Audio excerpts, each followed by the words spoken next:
को पाप से है तारती, श्री भागवत भगवान की है आरती, पापियों को पाप से है तारती।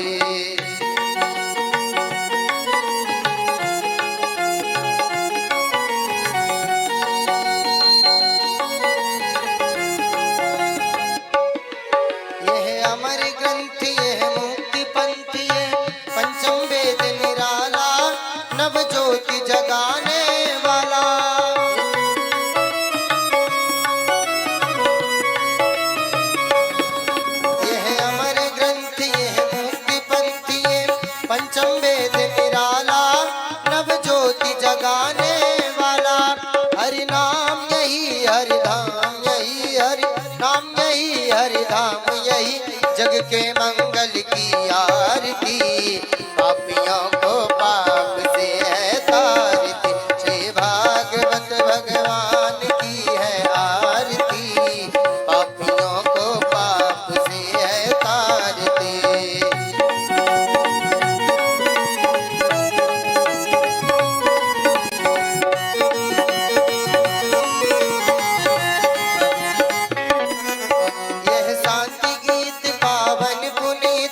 पापों को मिटाने वाला, हर दर्श कराने वाला, ये सुख करनी ये दुख हरणी, ये सुख करनी ये दुख हरणी, श्री मधुसूदन हो आरती, पापियों को पाप से है तारती, श्री भागवत भगवान की है आरती, पापियों को पाप से है तारती।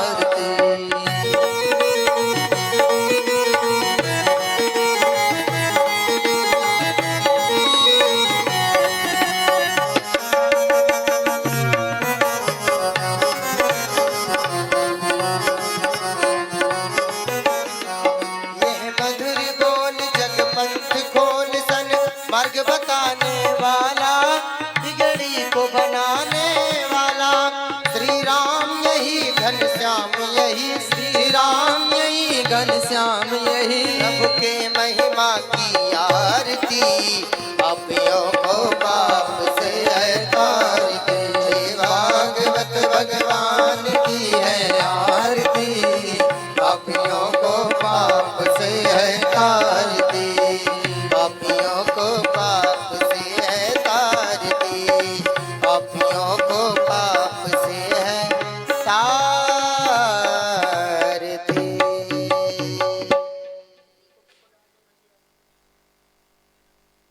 सिराधे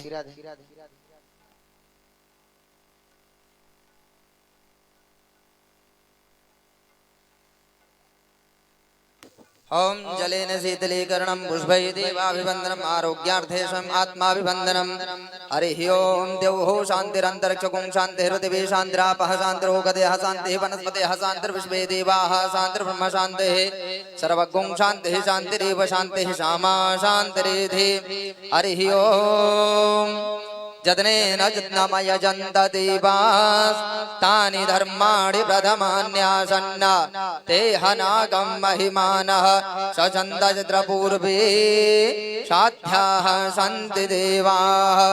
हरिः ओम नन्दनन्दनाय विद्महे यशोदावत्सलाय धीमहि तन्नः श्रीकृष्ण प्रचोदयात्। नानासुगन्धपुष्पाणि यथा कालोद्भवानि च पुष्पाञ्जलिर्मया दत्ता गृहाण परमेश्वर। कायेन वाचा मनसेन्द्रियर्वा बुद्ध्यात्मना वानुसृतस्वभावात् करोमि यदि सकलं परस्मै नारायणायेति समर्पयेत्। श्रीपुराणपुरुषोत्तमाय नमः। मन्त्रपुष्पाञ्जलिं समर्पयामि। बोलो भागवत भगवान की जय। श्री व्यास जी महाराज की, सुखदेव भगवान के, वृंदावन धाम के, आज के आनंद की।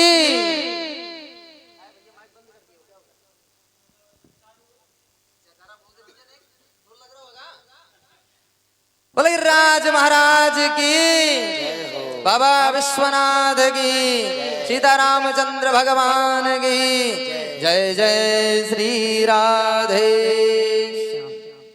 सभी अपना अपना स्थान ग्रहण करें। और आज हम सब षष्ठम सत्र में प्रवेश करने जा रहे हैं। बहुत सुंदर वर्णन आज हम सब ठाकुर जी का बहुत ही सुंदर विवाहोत्सव मनाएंगे। मन को एकाग्र करके बड़े भाव से अपना अपना स्थान ग्रहण करें और कथा श्रवण करें। पूज्य व्यास जी से निवेदन, हम सबको आगे की कथा श्रवण कराएं। जय श्री राधे, जय श्री कृष्ण।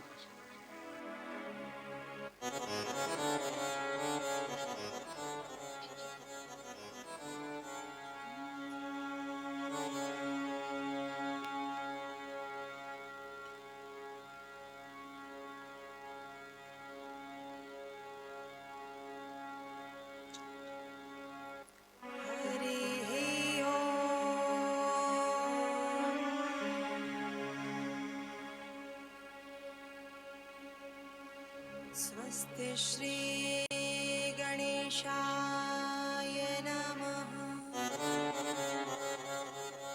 स्वस्ति श्री सरस्वत्यै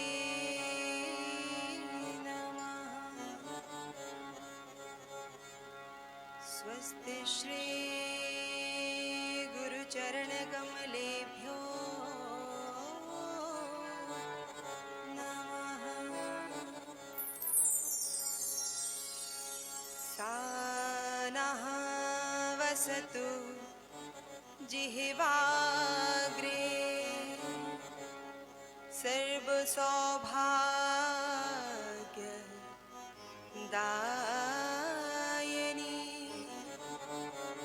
अविद्यानाशिनी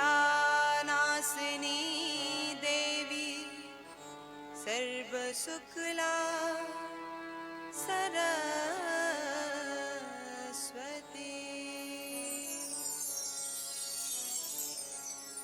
वक्रतुंड महाकाय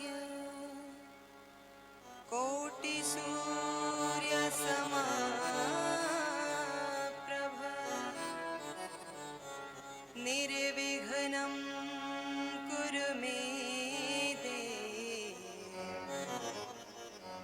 सर्वकार्येषु सर्वदा।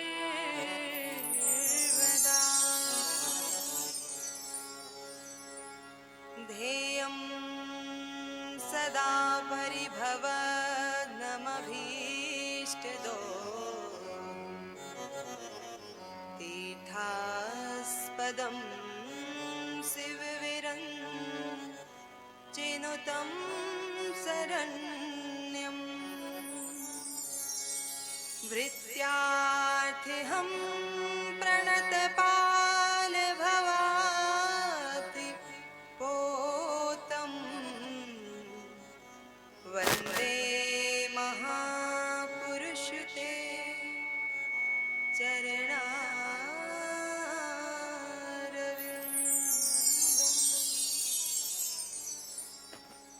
वंशी विभूषित करा नवनीरदाभा पीताम्बरा तरुणा बिम्बिम्बफलाधरोष्ठा पूर्णेन्दुसुन्दरमुखा दरविन्दनेत्रा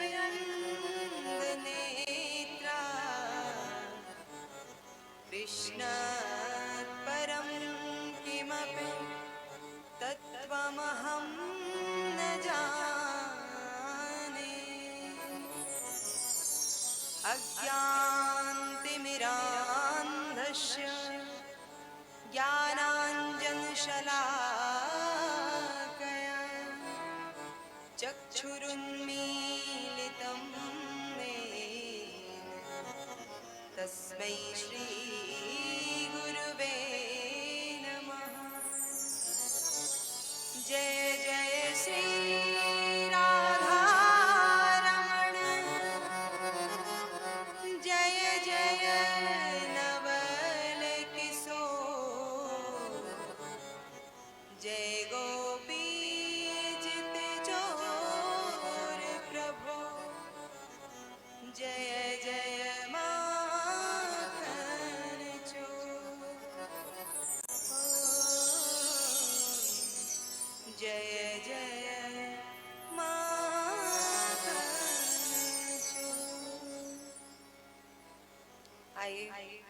हम सब अपने मन और वाणी को पवित्र करने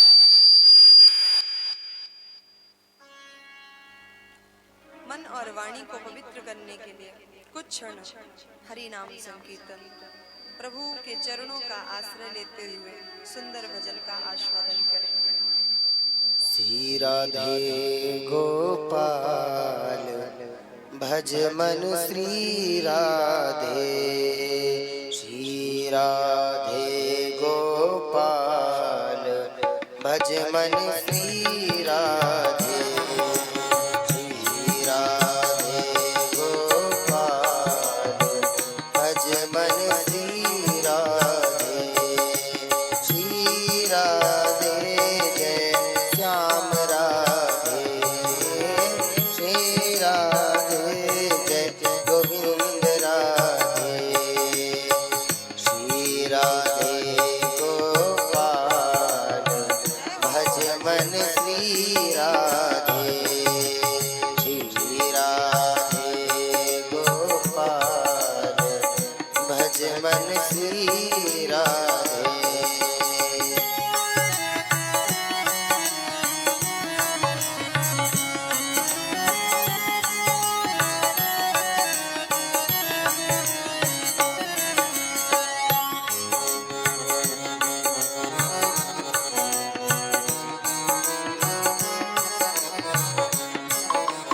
श्री राधे जय श्याम राधे, श्री राधे जय श्याम राधे, श्री राधे जय गोविंद राधे, श्री राधे जय गोविंद राधे, श्री राधे गोपाल भज मन श्री राधे, श्री राधे गोपाल भज मन श्री राधे।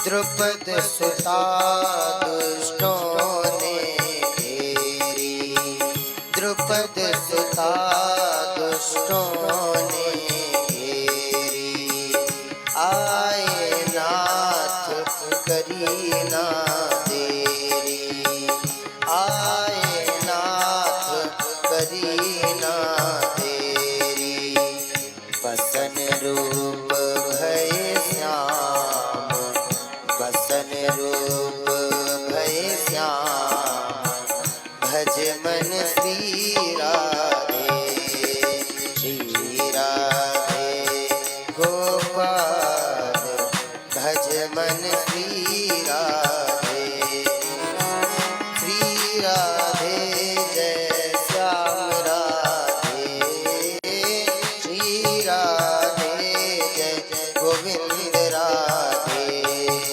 श्री राधे गोपाल भज मन श्री राधे, श्री राधे गोपाल भज मन श्री राधे, श्री राधे गोपाल भज मन श्री राधे, श्री राधे गोपाल भज मन श्री राधे, भज मन श्री राधे, भज मन श्री राधे।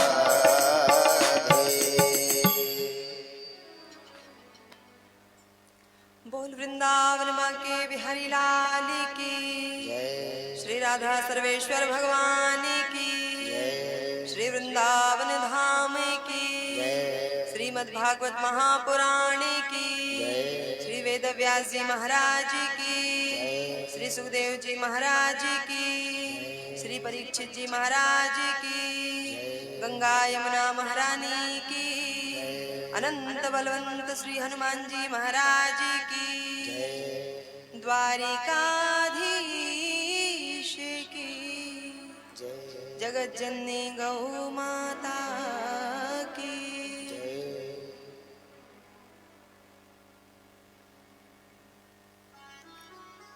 हरि शरणम हरि शरणम। परम मंगलमय परात्पर अखिलेश्वर अकारण करुणा वर्णालय भक्तवांछा कल्पतरु तड़िद्वित विनिंदित पीतांबर धारी श्री बाल कृष्णलाल की, श्री राधा रमन लाल की, श्री बांके बिहारी लाल की वांगमयी प्रतिमूर्ति, शब्दमयी प्रतिमूर्ति, वाणीमयी प्रतिमूर्ति श्रीमद् भागवत महापुराण संत जनों के परम आशीर्वाद से श्री बांके बिहारी लाल की, श्री राधा रानी की कृपा से भगवान श्री सिद्धि विनायक भगवान की महती कृपा से श्री कृष्ण प्रेमी, श्री कृष्ण अनुरागी आप सभी वैष्णव भक्तों के प्रेम के प्रेम स्वरूप फल स्वरूप वैदिक वांग्मय का सर्वोच्चतम ग्रंथ श्रीमद् भागवत महापुराण हम आप सबके मध्य में अविराजित है। हम आप सब उन्हें कोटि कोटि प्रणाम करते। सप्ताह ज्ञान यज्ञ में पधारे आप सब वैष्णव भक्तों को जय श्री कृष्ण, जय श्री राम, श्रीमन नारायण। मंच पर विराजमान सभी विप्रवरों को कोटि कोटि प्रणाम। ठाकुर जी की लीला में सहायक सभी गंधर्वों को कोटि कोटि प्रणाम।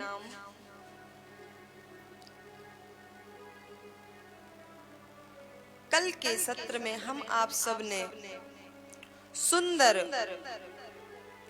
गोवर्धन पूजा, गोवर्धन लीला को सुना, गोवर्धन पूजा को सुना, श्रवण किया, मंगलमयी कीर्ति को सुना। हम सब ने सुना कि भगवान गोवर्धन भगवान की सुंदर पूजा को संपन्न कराए हैं। इधर जब सुंदर लीला को ईश्वर ने संपन्न कराया, भगवान ने प्रतिपदा के दिन, कार्तिक शुक्ल प्रतिपदा के दिन भगवान ने सुंदर पूजन करवाया। श्री सुखदेव जी वर्णन करते हैं, कहते हैं राजन, कार्तिक शुक्ल द्वितीया के दिन स्वर्ग में इंद्र, देवराज इंद्र अपनी पूजा को ग्रहण करने के लिए वहां से चले हैं। और जब चले तो रास्ते में मिल गए नारद जी महाराज।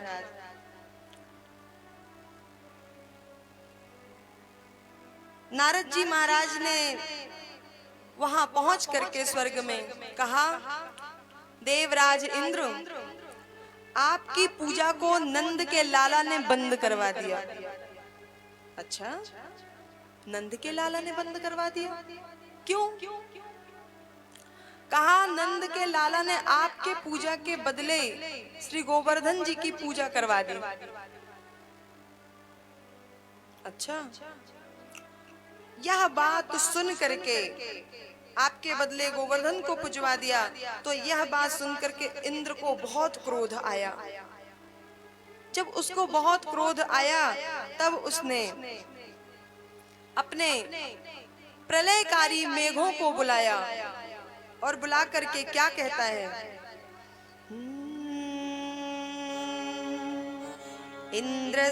इंद्रस्तदात्मना पूजां विज्ञाय विहतां नृपः गोपेभ्यः कृष्णनाथेभ्यो नंदाभिश्चुकोपुषा।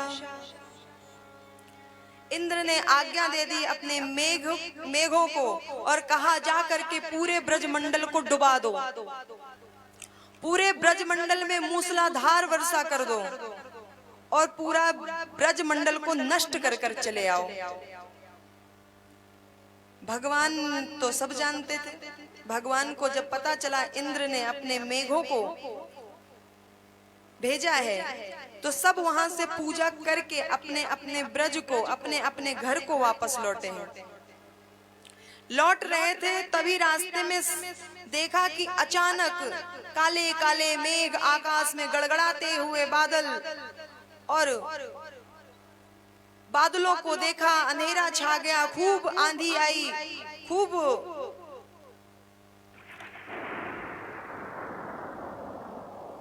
तब नंद बाबा आदि सभी गोपों ने कहा, लाला ये क्या हो रहा है? अभी तो बिल्कुल आसमान साफ था और अचानक एकाएक आकाश में बादल कैसे आ गए, और इतनी घनघोर बादल कैसे आ गए?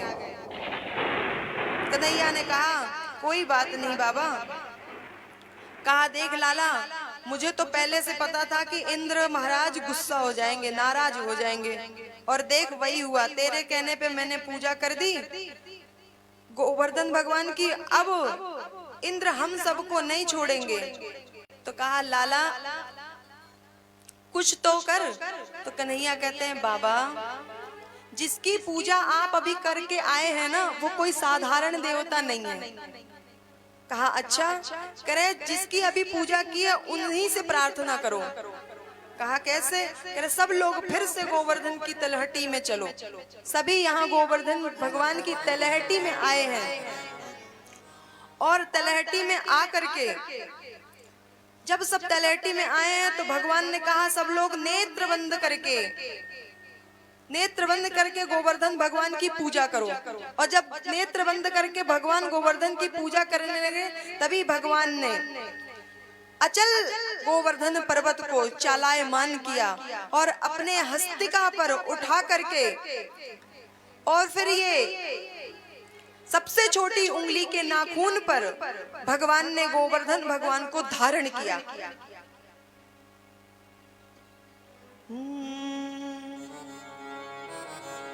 गिरिराज धरण प्रभु तुम्हारी शरण, गिरिराज धरण प्रभु तुम्हारी शरण, गिरिराज धरण प्रभु तुम्हारी शरण, गिरिराज धरण प्रभु तुम्हारी शरण, प्रभु तुम्हारी शरण, तालियों की सेवा करते हुए। शरण प्रभु तुम्हारी शरण, हरि तुम्हारी शरण, गिरिराज धरण प्रभु तुम्हारी शरण, गिरिराज धरण प्रभु तुम्हारी शरण, गिरिराज धरण प्रभु तुम्हारी शरण, प्रभु तुम्हारी शरण, प्रभु तुम्हारी शरण, प्रभु तुम्हारी शरण, गिरिराज धरण प्रभु तुम्हारी शरण, गिरिराज धरण प्रभु तुम्हारी शरण, गिरिराज धरण प्रभु तुम्हारी शरण, गिरिराज धरण प्रभु तुम्हारी शरण, प्रभु तुम्हारी शरण, प्रभु तुम्हारी शरण, हरि तुम्हारी शरण, गिरिराज धरण प्रभु तुम्हारी शरण, गिरिराज धरण प्रभु तुम्हारी शरण, प्रभु तुम्हारी शरण, प्रभु तुम्हारी शरण, प्रभु तुम्हारी शरण, गिरिराज धरण प्रभु तुम्हारी शरण।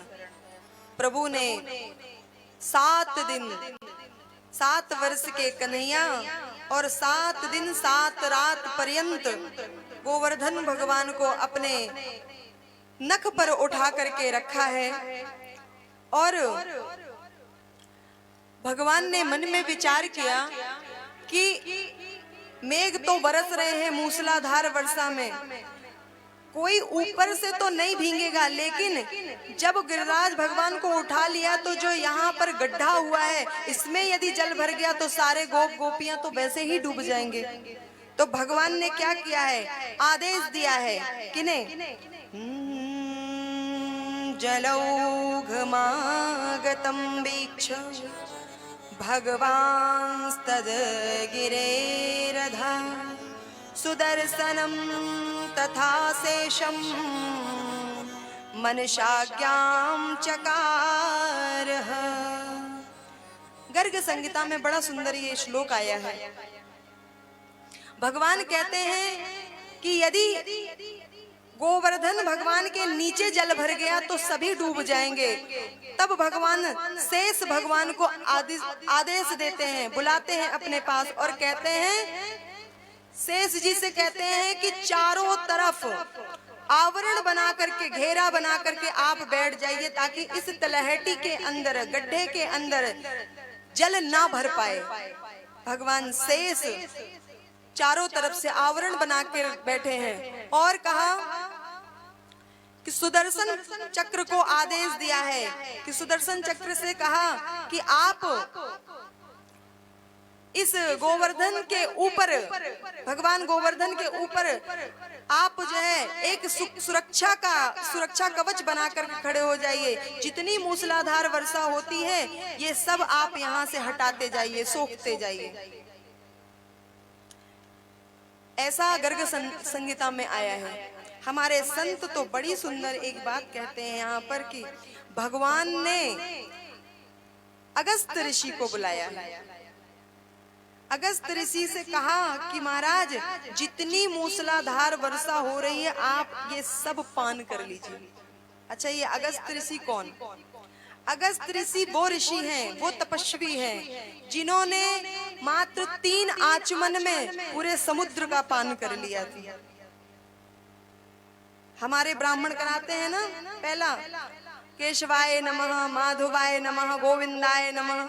बस इसी 3 आचमन में अगस्त ऋषि ने पूरे समुद्र का पान किया। और बड़ा सुंदर यहाँ पर भाव आया कि अगस्त ऋषि को क्यों बुलाया पान करने के लिए। तो एक सुंदर सी कथा आती है त्रेता युग की। एक बार जानकी मैया प्रभु से कहती हैं कि भगवान मुझे कोई ऐसा ब्राह्मण ला कर दो जिसे मुझे भोजन पवाने में तृप्ति हो जाए।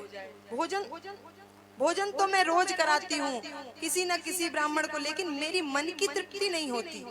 भगवान ने कहा क्यों? क्या कोई आता है 1 फुल्का पाक के जाता है, कोई 2 फुल्का पाक के जाता है, कोई 4, मेरे मन की तृप्ति नहीं होती। भगवान ने कहा अच्छा। भगवान ने अगस्त ऋषि को बुलाया।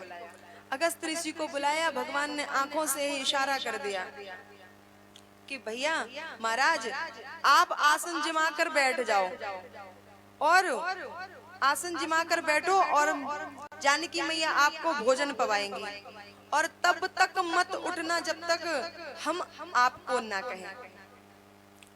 अगस्त ऋषि बैठ गए आसन जमा करके, और मैया सुंदर सुंदर भोजन बनाने लगी। सुंदर सुंदर पकवान बनाया, 56 प्रकार के व्यंजन, सोने की थाल, सुंदर सुंदर कटोरियां बना करके ले आई।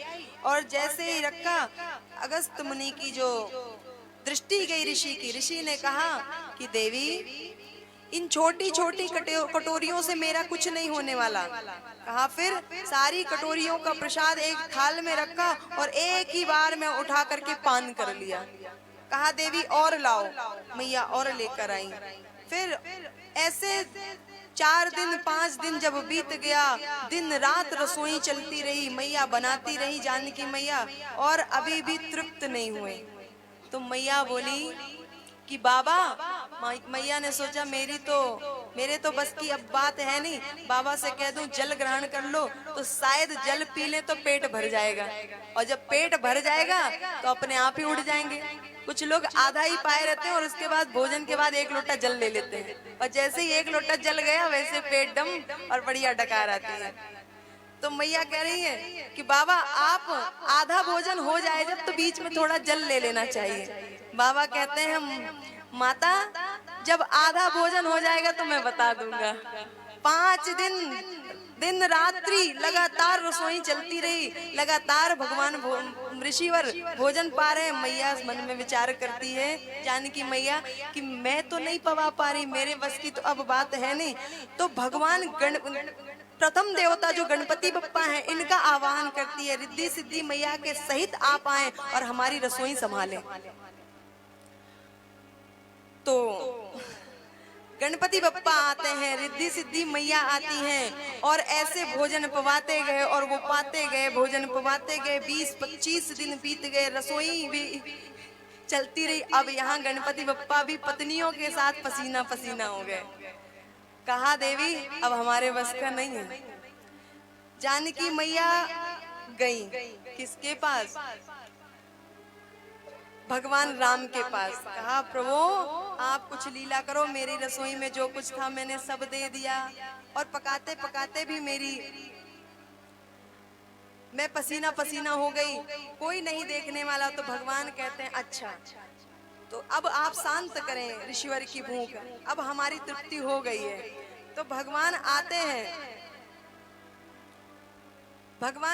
और भगवान आकर के ऋषि जहाँ बैठे हैं अगस्त ऋषि वहीं पर एक आसन और लगाया और लगाकर बैठ गए। और मैया की जब दृष्टि पड़ी, मैया कह रही हैं अभी तक तो एक को ही भोजन करा के पक गई थी, अब दूसरा और आसन लगा के बैठ गया, अब इन्हें भी पवाना पड़ेगा।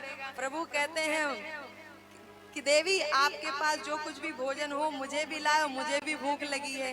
कहा अच्छा। कहा मैंने तो प्रभु को शांत करने के लिए कहा था कि ऋषिवर का भूख शांत करो, और यहाँ तो खुद भूखे हो गए। अब लीला ना समझ पाई मैया।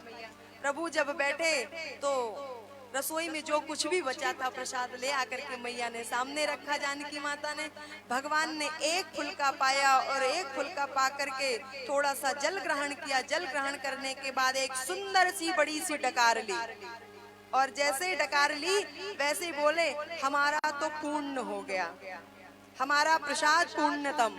और जहाँ पुण्य का नाम लिया तो संतों की बहुत बड़ी एक कृपा है, संतों की एक प्रक्रिया है, नियम है क्या कि जब संत मंडली बैठते हैं, मुझे एक बार इसका दर्शन हुआ था। मैं हरिद्वार में थी और हरिद्वार में जब थी तो वहाँ संतों की पंगत बैठी और संत लोग इतनी जल्दी जल्दी भोजन पा रहे थे कि समझ में नहीं आ रहा था इतनी जल्दी क्यों पा रहे। अरे भोजन सामने आ ही गया है, पंगत में बैठ ही गए तो आराम से पालो। नहीं, समझ में नहीं आया। वो बात तो मुझे तब समझ में आई जब संतों की ये कथा त्रेता युग की याद आई। वहां पर अगर सब इसलिए जल्दी जल्दी पाते हैं, यदि इसमें से कोई एक संत उठ करके कह दिया मेरा तो पूर्णतम प्रसाद हो गया तो सबको पंगत छोड़नी पड़ेगी। तो यहाँ भगवान ने जब कह दिया पूर्णतम प्रसाद हो गया तो ऋषिवर भी उठते हैं आसन से और आसन से उठ करके प्रभु से मन ही मन बात करते हैं। प्रभु आपने जैसी लीला के लिए मुझे आदेश दिया था मैंने वो सब किया। भगवान ने कहा बस प्रभु, यदि कोई श्रद्धावान व्यक्ति आपके लिए बहुत कुछ कर रहा हो तो इतना ही उसको सताना चाहिए, इतना ही उसे करना चाहिए जिससे कि उसकी श्रद्धा ही ना खत्म हो जाए, श्रद्धा ही ना टूट जाए। अब जानकी मैया को अगर इससे ज्यादा परेशान किया तो इसके बाद वो कभी किसी संत को भोजन कराने ही नहीं बैठेंगी। तो श्रद्धा बनी रहे और हम सब तृप्त भी हो जाएं। तो ऋषिवर उठ कर गए, उठे और उठने के बाद कहा प्रभु, जानकी मैया से कहा कि माता अब जल लाइए, अब मुझे जल चाहिए। मैया मन में विचार करती है भोजन के लिए 20 दिन से दिन रात की प्रक्रिया चल रही है और अब जल जाने कितना पिएंगे, कहाँ से लाएंगे। तो प्रभु ने वहीं पर आशीर्वाद दे दिया था कि अभी नहीं, जब मैं द्वापर में आऊंगा तब तुम्हारे जल की तृप्ति को पूरा करूंगा। और यहाँ पर अगस्त मुनि कहते हैं ठीक है, हम तो सन्यासी हैं और ऋषि हैं, जब एक बार समाधिस्थ होकर बैठे तो कब एक बार में एक युग बीत जाएगा पता ही नहीं चलेगा।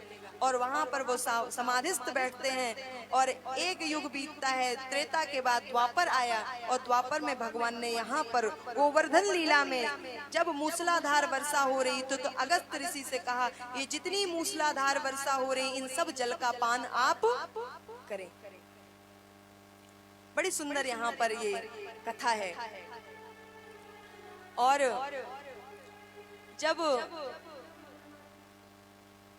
जब पान कर लिया तो एक दिन सब लोगों ने कहा, गोपिकाओं ने, कि भैया लाला तू 7 दिन से लगातार आप जो है उंगली अपनी लगाए हुए हैं, क्या आपको भूख प्यास नहीं सताती? कन्हैया कहते नहीं कोई बात नहीं। तो कहते नहीं लाला मेरी बात मान, तू ये अपनी उंगली हटा ले थोड़ी देर के लिए, और हम सब ये लाठियां लिए हैं ना, इतने सारे ब्रजवासी सब लाठियां लगा करके पूरी मेहनत से खड़े हो जाएंगे। तो कन्हैया कहते हैं देख मेरी बात मान, अगर मैंने ये उंगली हटा ली तो गोवर्धन पर्वत नीचे आ जाएगा। तो एक उसमें से सखा डांट कर बोला, क्या तू ही अपने आप को क्या बलवान समझता है? हम सब बलवान नहीं है। तू अपनी एक उंगली लगाए खड़ा है तो तू समझ रहा है कि लाला तेरी सारी ताकत लगी है और मेरी ताकत नहीं है। हम सब लाठी लगाए सब खड़े, हम लोगों की ताकत नहीं। तो कन्हैया कहते देख बात मान ले। तो एक डांट कर कहता है चल लाला छोड़। अच्छा कहाँ छोड़ दूं? पक्का? कहाँ छोड़ दो? क्या छोड़ दूं? पक्का? कहाँ छोड़ दो? भगवान ने बस थोड़ी सी उंगली ढीली की है और गोवर्धन पर्वत नीचे को आया। अरे लाला संभाल, गोवर्धन भगवान नीचे आ रहे हैं, लाला संभाल, नहीं तो हम सब इसी के नीचे दब जाएंगे, गोवर्धन पर्वत नीचे आ रहे हैं। जब भगवान ने कहा देख मैंने तो पहले ही कहा था भैया कि हम अगर उंगली हटाए तो गोवर्धन महाराज नीचे बैठ जाएंगे। हाँ लाला, लेकिन एक उसमें से कन्हैया का एक प्यारा सा सखा वो बोल पड़ा, कन्हैया एक बात बता, हम सबकी लाठियां चटाचट टूट गईं और तेरे नख में ऐसी क्या जादू है जो तू एक उंगली लगाकर खड़ा है और टिका है? तो कन्हैया कितनी प्यारी बात बोलते हैं, क्या कछु माखन से बल बढ़ो, कछु माखन से बल बढ़ो, कछु गोपिन करी सहाय, राधे जू की कृपा सो मैंने गिरवर लियो उठाए। कहा कछु माखन से बल बढ़ो। कहा अच्छा माखन तो क्या तेरी मैया तो खिलाती, मेरी मैया मोयना खिलाती? तो कह हाँ माखन तो तेरी मैया भी खिलाती, मुझे भी खिलाती, और कछु तुम लोगन को सहायता है ना कि तुम लोग भी तो डंडा लगाए खड़े। अच्छा, और अभी जब तैने एक क्षण के लिए अपनी उंगलियां उठाई थी तो गिरिराज भगवान तो नीचे आ रहे थे। ज्यादा बात न बना, सही सही बता। तो कहते देख जब मैंने गिरिराज जी को उठाया और आप सबन मोए टकटकी लगा के देख रहे थे, और जब टकटकी लगा के देखे तो मेरे पास एक इतना अच्छा मंत्र है कि मैं आप सबन को देखूं और आप सबके सारो बल मोए अंदर आ गो। इस वजह से हमने उठा ली। और उसके बाद फिर क्या कहते हैं, राधे जू की कृपा सो मैंने गिरवर लियो उठाए। राधे जी की, राधा रानी की कृपा से मैंने गिरवर लियो उठाए। गर्ग संहिता में एक बहुत सुंदर कथा आती है कि उसमें तो ये दिया गया है कि भगवान तो लीलाधार हैं, मात्र लीला कर रहे हैं, और 7 दिन 7 रात पर्यंत जो गिरवर को उठाए हैं तो राधा रानी अपनी भ्रिकुटी को ऐसे कर करके अपनी भ्रिकुटी पर उठा करके खड़ी है। बोल राधा रानी सरकार की जय हो। रस बरसाने वारी, रस बरसाने वारी, रस बरसाने वारी, रस बरसाने वारी, रस बरसाने वारी,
ब्रसवानु दुलारी बरसाने वारी प्यारी प्यारी गोरी वाली बरसाने वाली प्यारी प्यारी गोरी वाली बरसाने वारी ऊंचे महलन वाली बरसाने वाली ऊंचे महलन वारी बरसाने वारी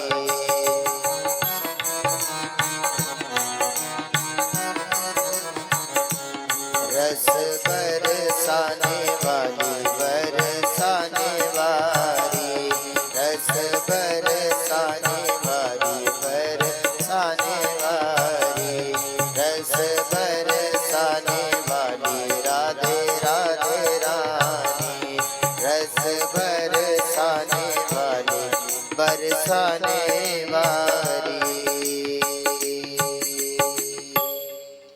बड़ा सुंदर यहाँ पर सबने चर्चा की। भगवान ने बताया कि हम किसके बल पर गिरिराज धारण किए हैं। और यहाँ पर जब इंद्र आता है, इंद्र के मेघ जब वर्षा करके चले जाते हैं, जब वहाँ पर सारा जल समाप्त हो जाता है, जाकर के कहते हैं कि प्रभु जितना जल मेरे पास था मैंने सब बरसा दिया, अब तो ब्रज डूब गया होगा। और इंद्र खूब खुश होते हैं, अपने ऐरावत पर बैठ करके आते हैं कि मैं ब्रज का जरा दृश्य देख कर तो आऊं कि ब्रज में इतनी मूसलाधार वर्षा हुई है तो ब्रज तो डूब गया होगा।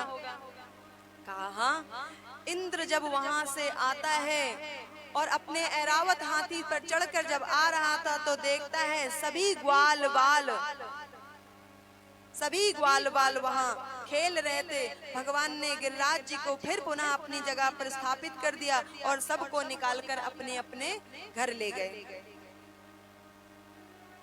जब इंद्र ने देखा कि भैया यहाँ तो धूल उड़ रही है, तब इंद्र के मन में विचार आता है रास्ते में ही कि अरे जब भगवान देवकी के गर्भ में आ रहे थे तब मैं भी तो अन्य देवताओं के साथ ब्रह्मा शंकर आदि के साथ देवकी के गर्भ की स्तुति करने गया था।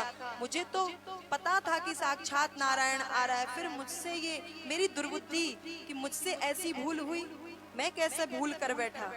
मन में विचार आता है, ऐरावत हाथी से उतर करके और नंगे पांव ब्रज में इंद्र प्रवेश करता है।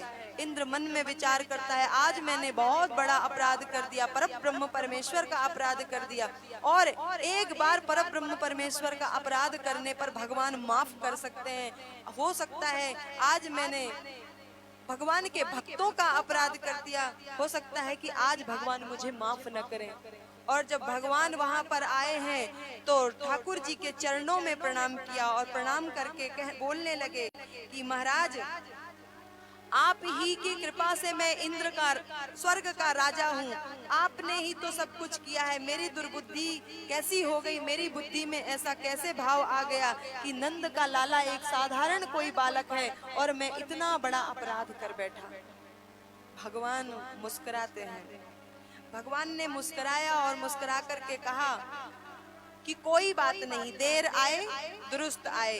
और जब इस प्रकार से विनती की है, अनुनय विनय किया है, तो इंद्र ने भगवान की खूब सुंदर स्तुति गाई है। क्या?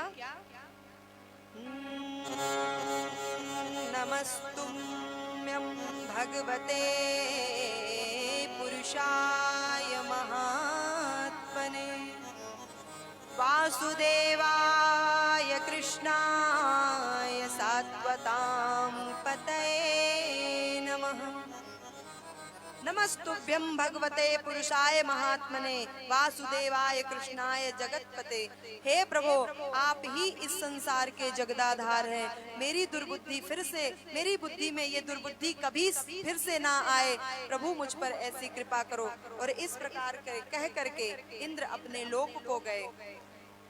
यहाँ पर भक्तों का भाव है कि भक्त कहते हैं कि मेरे जो प्रभु हैं उनको भक्त मंदिर में तो ठीक है, लेकिन जो घर में भगवान की सेवा करते हैं वो कहते हैं कि भगवान मेरा लाला है।